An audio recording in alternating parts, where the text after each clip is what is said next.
Group ই এর ম্যাচে Germany 2-1 ব্যবধানে আইভরি কোস্টকে হারিয়ে টুর্নামেন্টের শেষ 32 বা নকআউট পর্ব নিশ্চিত করেছে। কানাডার টরন্টো স্টেডিয়ামে অনুষ্ঠিত এই ম্যাচে আইভরি কোস্ট প্রথমার্ধে 1-0 ব্যবধানে এগিয়ে থাকলেও দ্বিতীয়ার্ধে দুর্দান্তভাবে ঘুরে দাঁড়ায় জার্মানি। ম্যাচের মূল ঘটনা প্রবাহ। প্রথম গোল আইভরি কোস্ট ম্যাচের 29তম মিনিটে অধিনায়ক ফ্রাঙ্ক কেসি গোল করে আইভরি কোস্টকে এগিয়ে নেন। জার্মানির সমতা 60তম মিনিটে বদলি খেলোয়াড় হিসেবে মাঠে নামেন ডেনিজ উনদাভ।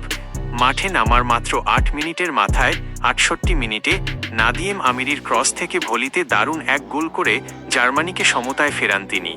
জয়সূচক গোল ম্যাচের একেবারে শেষ মুহূর্তে অর্থাৎ ইনজুরি টাইমের 94তম মিনিটে ফেলিক্স এনমেচার পাস থেকে নিজের দ্বিতীয় গোলটি করে জার্মানির 2-1 ব্যবধানের নাটকীয় জয় নিশ্চিত করেন সেই সুপারসাব উনদাভ।